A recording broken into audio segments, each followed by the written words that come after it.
বন্ধুরা এখানে যে কারটা দেখতে পাচ্ছ এটা হলো একটা দাদার সুপার কার বা স্পোর্টস কার। এখন আমি এই কারটার ভিতরে ঢুকে একটু উস্তাদি করব। ওকে চলো তাহলে কারটার ভিতরে ঢুকে দেখা যাক। ভাই স্পোর্টস কারগুলোর সিট এত নিচু হয়, আর কারগুলো এত নিচু, আমার মতো মানুষ ঢোকা একটু সমস্যা।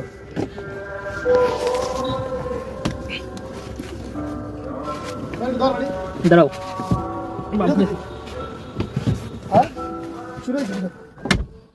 অনেক কষ্টে ঢুকলাম।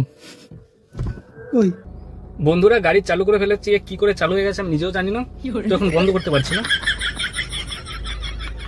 তো দাদা বাড়ি এসেছিলাম, ভাবলাম দাদার স্পোর্টস কারটা একটু দেখে ভিতরে ঢুকে, তা কি করে জানি না চালু হয়ে গেছে, এখন কিছুতেই বন্ধ হচ্ছে না। তো গাড়ি যদি এখন আমাকে নিয়ে দৌড় দেয় তো সমস্যা হয়ে যাবে। তাড়াতাড়ি কমেন্ট করো যে কি করে এটাকে বন্ধ করবো।